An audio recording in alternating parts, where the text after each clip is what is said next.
Hi hello నమస్తే నేను మీ Vijayalakshmi welcome to Vijay housewife. ఈరోజు నేను మీకు బుడన్ దోసకాయ పచ్చడి ఎలా చేసుకోవాలో చూపించబోతున్నాను.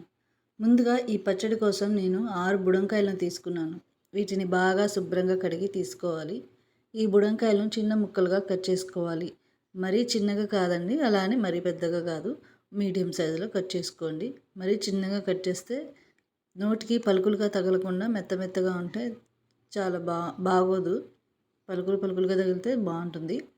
ఈ బుడంకాయలను కట్ చేసేటప్పుడు ప్రతి కాయలో ఒక ఫస్ట్ ముక్కని టేస్ట్ చేయండి. ఎందుకంటే కొన్ని బుడంకాయలు చేదుగా ఉంటాయి.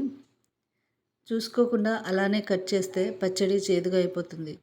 మీరు గమనిస్తున్నారో లేదో, నేను ప్రతి ఒక్క ముక్కను టేస్ట్ చేస్తున్నాను. ఎందుకంటే ఒక చేదుకాయ తగిలిన పచ్చడి అంతా పాడైపోతుంది కాబట్టి.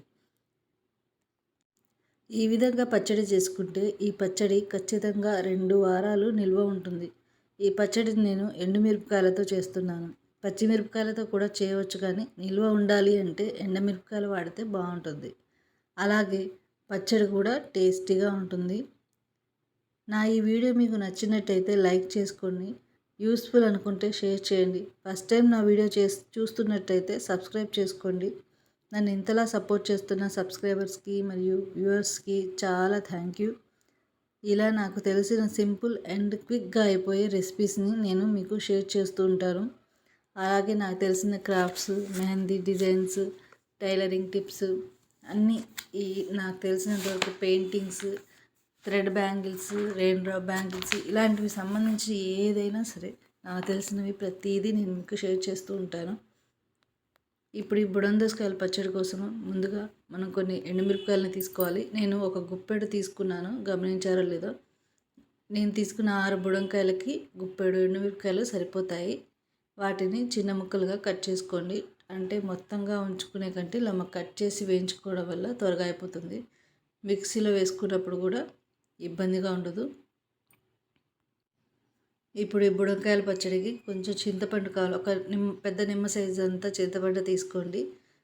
చింతపండు వేయడం వల్ల కొంచెం పులుపులాగా అనిపించి బాగుంటుంది.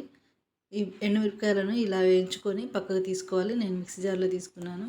ఈ పచ్చడిని రోట్లో చేసుకున్నా కూడా చాలా టేస్టీగా ఉంటుంది. అలాగే మిక్సీలో రోట్లో చేసుకున్న పచ్చడిలాగా ఎలా ఉండాలో చెప్తాను, వినండి. ముందుగా ఈ బుడంకాయలను వేయించుకుంటున్నాము. ఇందులోకి కొంచెం చింతపండు అలాగే ఉప్పు వేసి కొంచెం ఒక 2 మినిట్స్ ఫ్రై చేయండి. బాగా మెత్తగా ఏమీ ఫ్రై చేయాల్సిన అవసరం లేదు.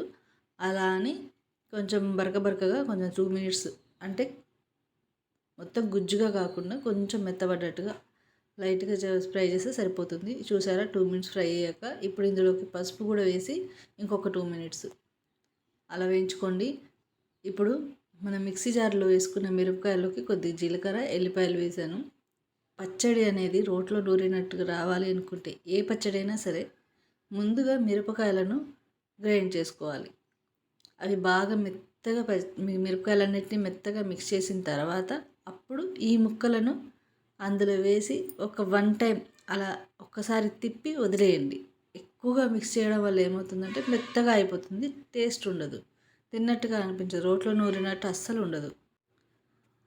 అందుకని ముక్కలు వేశాక ఒక్క రౌండ్ అలా మిక్స్ చేసేసి వదిలేసేయండి, అంతే. పచ్చడి రోట్లో నూరినట్టుగానే ఉంటుంది. అది పచ్చిమిర్చి టమాటా పచ్చడి అయినా సరే. చూడండి, ముక్కలు అనేవి అక్కడక్కడ తగులుతూ, గింజలు కూడా తగులుతూ ఉంటే మనకి రోట్లో నూరిన పచ్చడిలాగా టేస్ట్ వస్తుంది, ఫీల్ వస్తుంది. ఇప్పుడు దీన్ని తాలింపు పెట్టుకుందాము. అది మనం ముక్కలు వేయించుకున్న కడాయిని మళ్ళీ పెట్టుకొని దాంట్లో కొంచెం ఆయిల్ వేసుకొని ఇందులోకి శనగపప్పు, జీలకర్ర, ఆవాలు, ఎల్లిపాయలు, ఎండుమిరపకాయలు, కరివేపాకు. కొత్తిమీర అనేది ఆప్షనల్ అండి, మీకు కావాలంటే వేసుకోవచ్చు. అలాగే ఇందులో కొంచెం ఇంగువ కూడా ఆప్షనల్, ఉంటే వేయండి. కానీ ఇంగువ వేస్తే కూడా చట్నీ చాలా టేస్ట్ వస్తుంది, బాగుంటుంది. అరుగుదలకి ఇంగువ మంచిది. ఇది నేను అంటే దీన్ని ఇంగువ గురించి చూపించాలని కాదు, ఎల్జీ ఇంగువ వాడతాను నేను. దాని గురించి నేనేమి ప్రమోషన్స్ చేయట్లేదు. ఇప్పుడు ఇలా వేసుకొని బాగా అన్నీ ఫ్రై అయ్యాక ఈ పచ్చడి అంతా కూడా అందులో వేసి ఫ్రై చేసుకోవడమే, అంతే. సింపుల్గా ఇంకా అయిపోయింది, త్వరగా అయిపోతుంది ఈ పచ్చడి. పచ్చడి తాలింపు పెట్టాక ఇది అయిపోయింది అని తెలుసుకోవడానికి మనం కడాయి నుంచి పచ్చడి అనేది సపరేట్ అవుతుంది. ఇలా పక్కకు కలిపినప్పుడల్లా పచ్చడి అంతా పక్కకు వచ్చేస్తుంది, ఆయిల్ సపరేట్ అయిపోతుంది. ఇలా అయినప్పుడు పచ్చడి అనేది వేగిపోయినట్టే. చూడండి, మీరు వీడియో పూర్తిగా చూసినట్టయితే నేను మధ్యలో చూపిస్తున్నాను కదా, క్లారిటీగా అదే అర్థమైపోతుంది. చూడండి, ఇలా జరిపినప్పుడు ఆయిల్ అనేది సపరేట్ అయిపోతుంది. బాగా ఉడికిపోయినప్పుడు ఆయిల్ సపరేట్. ఇప్పుడు ఈ పచ్చడిని వేరే గిన్నెలోకి టర్న్ చేసుకొని అంతే, ఎంతో టేస్టీ బుడన్ దోసకాయల పచ్చడి రెడీ. సీజన్ వచ్చినప్పుడు ఖచ్చితంగా వీటిని తినండి. ఏ సీజన్కి ఆ వెజిటేబుల్ తినడం అంటే చాలా మంచిది. Thank you for so much watching the video.